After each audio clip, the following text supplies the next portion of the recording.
हैं ज्ञानी हरपाल सिंह जी। जी। हम आए हैं अपने बड़े गुरुद्वारे में जहाँ और हम उससे कुछ सवालों के जवाब जानना चाहते हैं। हाँ जी। जिसमें कि हमारा पहला सवाल ये है कि मनुष्य की जिंदगी में परिवार का क्या महत्व है, क्या अहमियत है? हाँ जी, जैसे मैं एक छोटी सी 2 लाइनें कहूँगा, उसके बाद अब मैं बताऊँगा फैमिली क्यों ज़रूरी होने चाहिए या परिवार क्यों ज़रूरी होना चाहिए। जैसे बसंत के मौसम में पतझड़ की बहार चाहिए, पतझड़ की बहार चाहिए, वैसे जीवन में एकमात्र परिवार चाहिए, क्योंकि परिवार का होना बहुत ज़रूरी है। परिवार में अगर एक बेटी नहीं होगी तो पिता को, किसी लड़की की, किसी लेडी की इज्जत नहीं होगी। इसलिए परिवार में सब फैमिली होनी चाहिए। परिवार में जो बुजुर्ग होते हैं उनसे हमको सीखने का मिलता है। हमको जीवन की कुछ ऐसी चीज़ें हैं जो हमारे तजुर्बे में नहीं, उनके तजुर्बे से मिलती हैं। जो बुजुर्गों के तजुर्बे से हमें सीखने को काफ़ी कुछ मिलता है।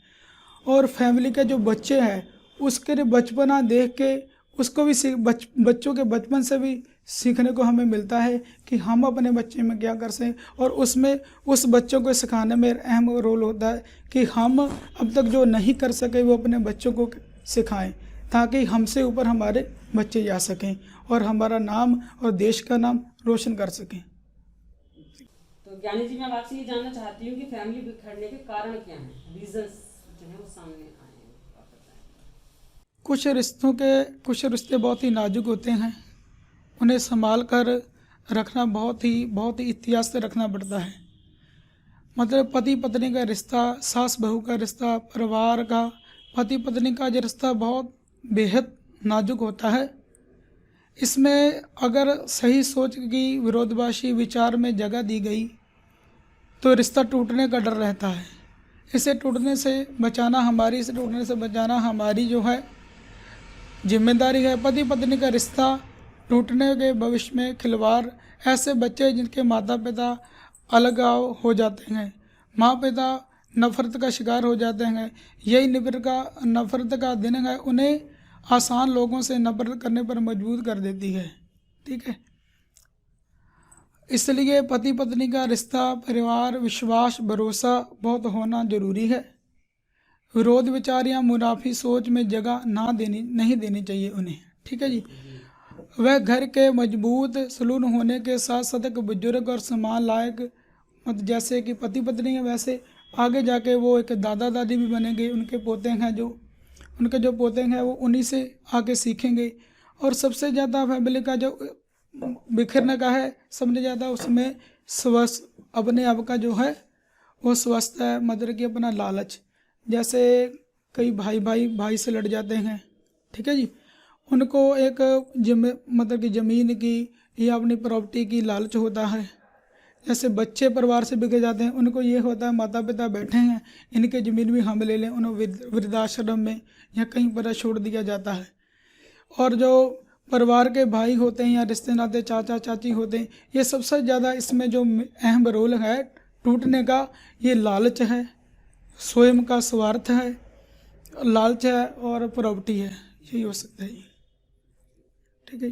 अब इसका नेक्स्ट हमारा क्वेश्चन आपसे ये है कि क्या आप ये समझते हैं या आपको ये लगता है कि एक शक्तिशाली परिवार ही जो है वो एक शक्तिशाली समाज का निर्माण कर सकता है और एक शक्तिशाली देश बनाने में भूमिका अदा कर सकता है? अपनी शक्तिशाली परिवार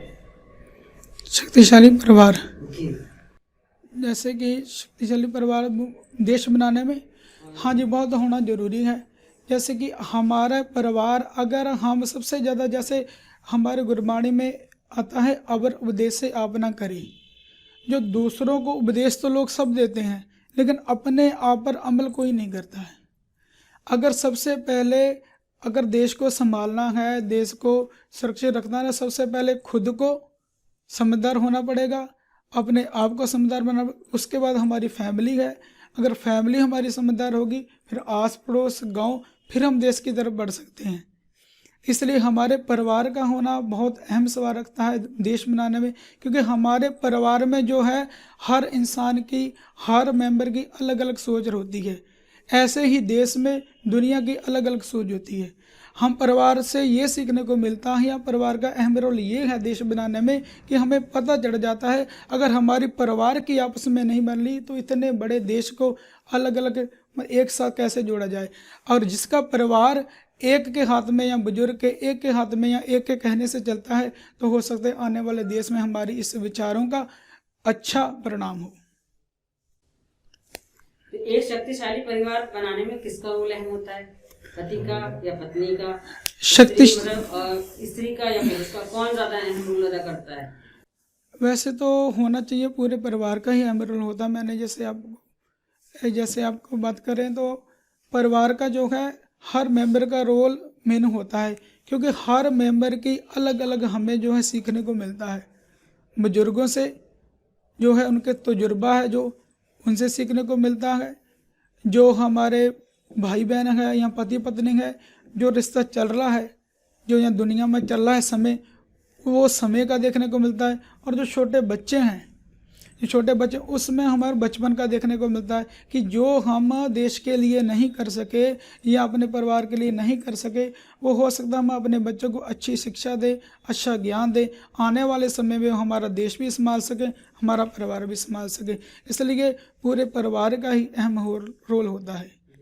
जैसे कि हम देखते हैं कि हमारे समाज में कहीं बच्चे नशाखोरी कर रहे हैं, शराब पी रहे हैं, जुआ खेल रहे हैं, धूम्रपान कर रहे हैं, ये सभी तो हमारे समाज की खराबी है। तो इसी मतलब ये जो समाज खराब दिख रहा है हमें, किस वजह से दिख रहा है? क्योंकि फैमिली पहली इकाई है, तो इसका मतलब उसने उनका वो नहीं किया, सही संस्कार नहीं दिए, उनको सही प्रशिक्षण नहीं दिया, यानी कि परिवार ने सही प्रशिक्षण नहीं दिया। क्या कहना चाहते हैं इसके बारे में? यही है ना इसका मेन मकसद? इसका सबसे ज़्यादा संगत का असर पड़ता है कि बच्चे जो नशा कर रहे हैं ये कौन सी संगत में हैं, और उसको संगत से हटाने का या जोड़ने का परिवार का ये भी है। जैसे हमें पता होने के बावजूद हम नहीं मना कर रहे हैं, हमारे बच्चे माड़ी संगत में या कह लो गलत संगत में बैठ रहे हैं, नशेड़ियों के साथ बैठ रहे हैं, तो उन्हीं के साथ मिल रहे हैं। हमें ये समझाना पड़ेगा अपने बच्चों की कौन सा, क्योंकि बच्चे तो बच्चे ही हैं, उनको बताना हमारा फर्ज है कि कौन सही है कौन गलत है। परिवार को ये काम करना हम परिवार को ये काम करना है।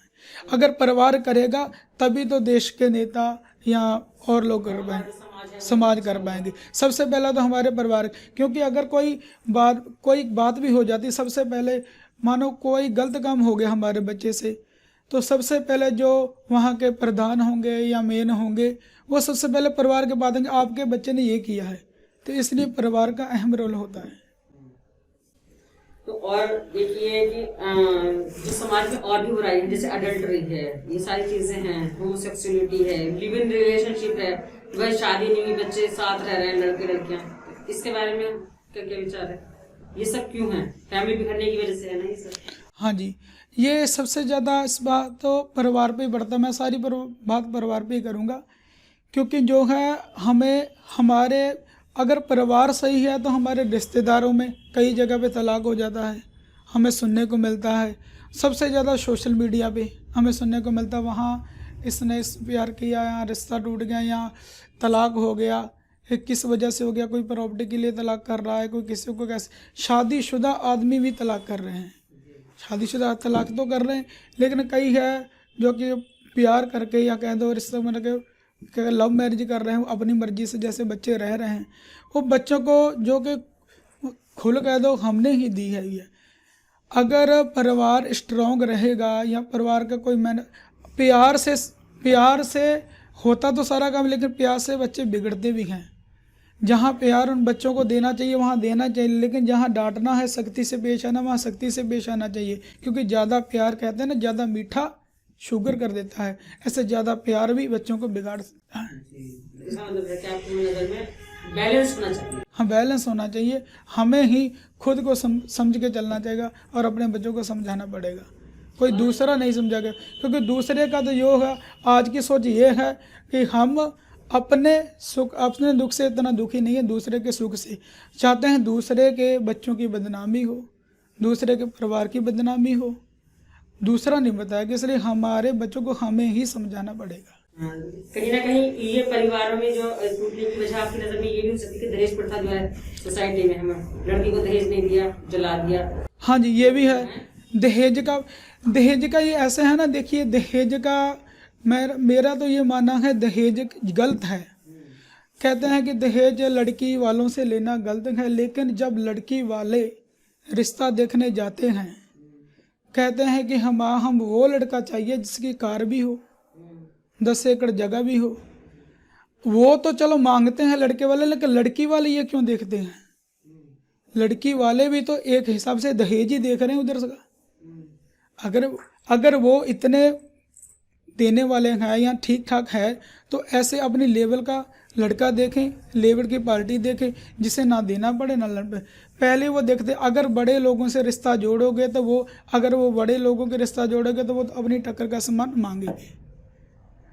बाकी दहेज देना गलत है, ये हमने ही चलाई है, जो कोई प्रशासन या कोई दुनिया का कोई महंत तो नहीं चला, जो हमने ही दे के, क्योंकि हम चाहते हैं कि समाज में हमारी वाह हो, शोभा हो कि उसने उस लड़की के इतना सामान लेके आई बस। और उसका जो फ़र्क है वो गरीब परिवारों पे ज़्यादा पड़ता है। गरीब परिवारों के रिश्ते नहीं होते, क्योंकि अगर मान लो एक गांव में 10 घर हैं, 10 घर में से 8 लोगों को दहेज मिला, वो 3 लोगों वाले वो क्या करेंगे? वो गरीब आदमी वो कहाँ से दहेज देंगे? ठीक है जी। तो ये है देखने का कारण, ये है सबसे ज़्यादा ये कारण है। जैसे संपत्ति नहीं देते कुछ, जैसे माँ बाप के पास संपत्ति है, दहेज तो दे रहे हैं, लेकिन और वो संपत्ति है, उनके पास बहुत करोड़ों रुपया है, बहुत पैसे वाले हैं, लेकिन संपत्ति में कोई अधिकार बेटी को नहीं दे रहे। हाँ जी, ये भी होना, यही तो मैंने आपसे पहले बोला ना। अगर दहेज की जगह देखो, कोई छोटी फैमिली का लड़का देख लो, तुम्हारे पास अगर इतना ही दहेज देने के लिए है, कोई छोटी फैमिली का देख लो, उसको कुछ बेटी के नाम पे ज़मीन लगवा दो, एक जो परिवार है वो भी खुश या वो भी ठीक लेवल पे आ जाएगा, और आपके दोनों परिवार लड़की खुश होने लगे। इससे देश की प्रथा खत्म हो सकती है। अगर इंसान की ये सोच हो जाए कि लड़की को दहेज की जगह उस लड़के को साथ में, या अगर बेकाम है संपत्ति दे दें और उसका रोजगार हो जाएगा, तो दहेज की प्रथा खत्म हो जाएगी। आखिरी सवाल मैं और आपसे जानना चाहूंगी कि एक आदर्श परिवार आपकी नजर में कैसा होना चाहिए, कैसा हो, उसकी तस्वीर बताइए कैसी होनी चाहिए?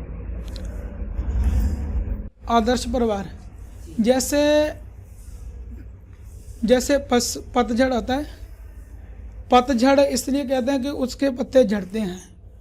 अगर पतझड़ में पत्ते ना टूटें तो उससे पतझड़ नहीं, क्योंकि वो पुराने पत्ते वैसे ही रहेंगे तो लोग उनके नए पत्ते को देखेंगे भी नहीं। जैसे मैं बात करूँ कि पानी की बात करूँ, एक भाई गुरदास जी हुए हैं हमारे में, वो पानी से भी सवाल करते हैं, पानी से भी उनके पूछते हैं कि क्या सवाल है। वो कहते हैं कि पानी कि तेरे में मतलब कि एक कंकड़ फेंक दो, पत्थर फेंक दो, या छोटा सा लोहे का टुकड़ा फेंक दो, तो आप उसको डुबो देते हो। और जो लकड़ी होती है, लकड़ी इतनी भारी, जितनी भारी मर्जी फेंक दो, पानी उसे नहीं डुबोता, पानी लकड़ी को नहीं डुबोता। तो ऐसा क्या है, लकड़ी को क्यों नहीं डुबोता? वजन में, वेट में तो उसका वजन ज़्यादा होता है, और दूसरे को क्यों? तो पानी ने उसका आंसर दिया, उत्तर दिया कि मेरे सिंचा हुआ, मैंने उस पेड़ को अपना पानी दे दे के पाला है, मेरा सिंचा हुआ, मैं उसे इसलिए नहीं डुबोता कि वो मेरा पाला हुआ है। ठीक है। उसके बाद भाई गुरदास जी उसके बाद दूसरा सवाल करते हैं।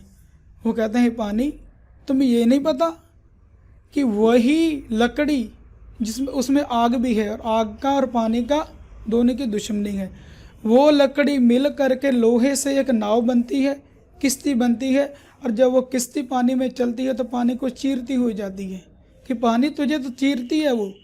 फिर अगर तू लकड़ी को नहीं डुबोता तो उसमें जो लगा हुआ लोहा है, किश्ती में लगा हुआ लोहा है, या किश्ती में रखा हुआ कोई सामान है, उसे भी नहीं डुबोते। तो पानी ने आंसर दिया, जो मेरे पालने वाले से मेरे सिंचे हुए के साथ जाएगा, मैं उसे तो क्या, उसके साथ जाने वाले को भी नहीं डुबोता। फिर तीसरा सवाल भाई गुरदास जी करते हैं, कहते हैं, फिर आप लकड़ी में अंतर क्यों करते हो, वितकरा क्यों करते हो? उन्होंने कैसे चंदन की जो लकड़ी है उसे भी तो पानी ने सिंचा, पानी ने ही पाला है, फिर चंदन की लकड़ी को क्यों डुबोती हो? चंदन की लकड़ी आप खरीदने जाएं कहीं पे तो देखें, सबसे पहले उसे ना टेस्ट करने के लिए पानी लेंगे और पानी में लकड़ी डालेंगे। अगर वो लकड़ी डूब गई तो असली चंदन है, नहीं डूबी तो उसकी कोई कीमत नहीं पड़ती। तो ये सवाल किया गया, वो लकड़ी भी तो आपकी सिंची हुई है, पानी को बोला, तो लकड़ी में क्यों अंतर कर रहे हैं? तो फिर पानी ने जवाब दिया कि मैं यहाँ भी अंतर नहीं करूँ, दुनिया की नज़र में मैं उसे डुबो रहा हूँ। दुनिया की जो नज़र है वो तो लकड़ी चंदन की डूब रही है, लेकिन वहाँ भी मैं अपना फर्ज निभा रहा हूँ कि अगर वो लकड़ी को मैं ना डुबाऊँ तो लोग मेरे सिंचे हुए को, मेरे पाले हुए पे उंगली उठाएंगे। अगर मैं उसे डुबो रहा हूँ तो उसकी कीमत बढ़ रही है, इसलिए मैं उसे डुबोता हूँ कि मेरे पाले हुए पे कोई उंगली ना उठाए। इसलिए परिवार का अहम रोल यही कि आप परिवार का यही आम रोल है कि परिवार का होना बहुत ज़रूरी है। और परिवार का जो मेन है, जो क्या सवाल था आपका जी? आदर्श परिवार। आदर्श परिवार यही बन सकता है अगर हमारे सिखाए हुए गुरुओं के रास्ते पे, गुरु पीरों के रास्ते पे हम चलते हैं तो हमारा देश भी सुरक्षित रहेगा, क्योंकि उन्होंने जो कि देश के लिए ही सब किया है, आप देख ही सकते हैं। ज्ञानी जी, आपका बहुत बहुत धन्यवाद हमारे सवालों का जवाब दिया और बहुत अच्छे से आपने हमारे सवाल दिया। जी बहुत बहुत धन्यवाद।